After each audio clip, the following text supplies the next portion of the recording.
Hello बच्चों, welcome to AITS discussion series. ये problem number 5 हम लोग डिस्कस कर रहे हैं। इससे पिछली प्रॉब्लम्स के लिए आप लोग चैनल पर जाकर देख सकते हैं। तो प्रॉब्लम है कि एक ईस्टर दिया हुआ है। इस ईस्टर का कंडेंसेशन कराया है दूसरे ईस्टर से सोडियम इथॉक्साइड और इथेनॉल की प्रेजेंस में। तो एक मेजर प्रोडक्ट बना है P। उसकी फिर एसिड हाइड्रोलिसिस कराई है, फिर हीट किया है, तो एक दूसरा प्रोडक्ट बना है Q। और उसने पूछा है कि प्रोडक्ट P और Q के अंदर कितनी C डबल बॉन्ड O हैं। तो चलिए स्टार्ट करते हैं। तो जो गिवन ईस्टर है आपके पास diethyl beta comma beta dimethyl glutaric acid Easter.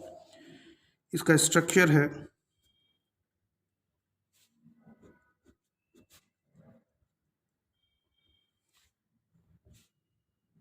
ये। इसके साथ लिया है उसने डाई इथाइल ऑक्सलेट। तो ये है आपका डाई इथाइल ऑक्सलेट। कंडेंसेशन करा रहा है, सोडियम इथॉक्साइड लिया है C2H5ONA और अल्कोहल है C2H5OH। तो एक प्रोडक्ट बन रहा है P। इस प्रोडक्ट P की पहले उसने एसिड हाइड्रोलिसिस की है जो कि H3O प्लस की प्रेजेंस में होगी। फिर उसको फर्दर हीट किया है तो प्रोडक्ट बना है Q। तो चलिए पता करते हैं कि P और Q क्या होंगे। तो सबसे पहले आपका ये जो ईस्टर है इसके अंदर अल्फा हाइड्रोजन जो कि ये होगा, ये भी होगा क्योंकि ये अल्फा कार्बन है, ये भी अल्फा कार्बन है। तो जो बेस लिया गया है C2H5O माइनस, ये एक स्ट्रॉन्ग बेस है। तो अल्फा हाइड्रोजन इस CO ग्रुप की वजह से, ईस्टर ग्रुप की वजह से एसिडिक है। तो ये बेस एसिडिक हाइड्रोजन निकालेगा और जनरेट करेगा ये न्यूक्लियोफाइल।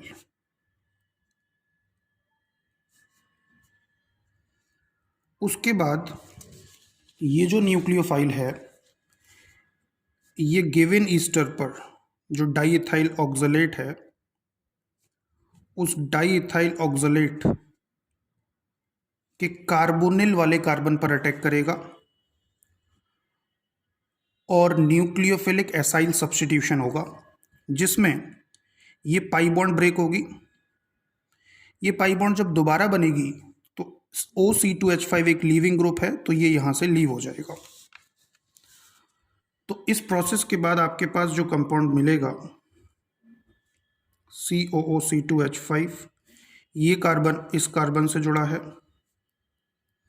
जिस पर C double bond O OC2H5 भी जुड़ा हुआ है। साथ में COOC2H5। तो ये कार्बन जब यहाँ जुड़ गया न्यूक्लियोफिलिक एसाइल सब्स्टिट्यूशन के थ्रू तो ये कंपाउंड मिला। इसके अंदर अभी भी अल्फा हाइड्रोजन है तो फिर से C2H5O माइनस इस अल्फा हाइड्रोजन को निकालेगा और फिर से एक और न्यूक्लियोफाइल जनरेट करेगा और वो न्यूक्लियोफाइल होगा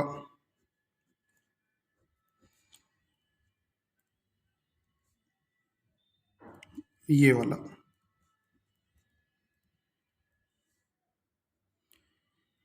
यहाँ पर COOC2H5 जुड़ा है, मिथाइल ग्रुप है और नेगेटिव चार्ज आ गया।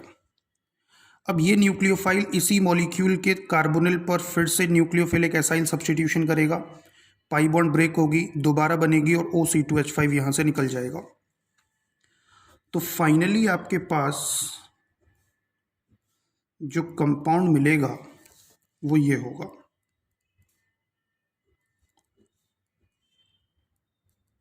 यही आपका कंपाउंड P है, प्रोडक्ट P है जो इस रिएक्शन में बना है। फिर उस P की रिएक्शन हाइड्रोलिसिस किया है, एसिड कैटालाइज हाइड्रोलिसिस। तो जब P की एसिड कैटालाइज हाइड्रोलिसिस होगी H3O प्लस की प्रेजेंस में तो ईस्टर ग्रुप प्रेजेंट है और ईस्टर की जब एसिड कैटालाइज हाइड्रोलिसिस होती है तब बनता है carboxylic acid plus by product बनेगा C2H5OH, 2 C2H5OH बनेंगे 2 मोल, ये बाई प्रोडक्ट है। तो P की एसिड कैटालाइज हाइड्रोलिसिस से ये कंपाउंड बना, फिर इस कंपाउंड को उसने हीट किया है। तो देखिए जिस कार्बन पर COH ग्रुप जुड़ा हुआ है वो अल्फा कार्बन, उसका नेक्स्ट बीटा, ये अल्फा कार्बन, इसका नेक्स्ट बीटा। तो आप लोग क्या देख रहे हैं कि बीटा कार्बन पर C डबल बॉन्ड O है, तो ऐसे कार्बोक्सिलिक एसिड्स को बोलते हैं बीटा कीटो कार्बोक्सिलिक एसिड्स। इसका मतलब ये जो कंपाउंड दिया है ये बीटा कीटो कार्बोक्सिलिक एसिड है, और बीटा कीटो कार्बोक्सिलिक एसिड को सिंपली हीट करने से डीकार्बोक्सिलेशन हो जाता है, मतलब COH ग्रुप CO2 की फॉर्म में निकल जाता है। तो दोनों COH beta keto carboxylic acids हैं, तो दोनों COH निकलेंगे CO2 की फॉर्म में, तो 2 मोल CO2 निकल जाएगी और आपको मिलेगा ये कंपाउंड आफ्टर डीकार्बोक्सिलेशन। तो acid catalyse hydrolysis then decarboxylation, तो ये कंपाउंड Q है, तो ये प्रोडक्ट P है, ये प्रोडक्ट Q है। उसने पूछा है C डबल बॉन्ड O कितना है, तो P के अंदर C डबल बॉन्ड O अगर आप काउंट करोगे तो एक ये है, 2, और एक ईस्टर के अंदर भी होगी C डबल बॉन्ड O, एक इसके अंदर भी होगी। तो P के अंदर total 4 C double bond O हैं और Q के अंदर 2 C डबल बॉन्ड O हैं, ये और ये। तो there are total 6 C double bond O bonds in P and Q। यही इस क्वेश्चन का आंसर है। तो इस क्वेश्चन में आपने सीखा कि बीटा कीटो कार्बोक्सिलिक एसिड्स को जब हम हीट करते हैं तो हीट करने से उनका डीकार्बोक्सिलेशन हो जाता है। इसी पर बेस्ड एक और क्वेश्चन है, ये क्वेश्चन आप खुद से ट्राई कीजिएगा। उसने पूछा है कि कितने मोल CO2 रिलीज होगी अगर इस कंपाउंड को हीट किया जाए तो और कमेंट सेक्शन में इसका आंसर आप दीजिएगा। Thank you.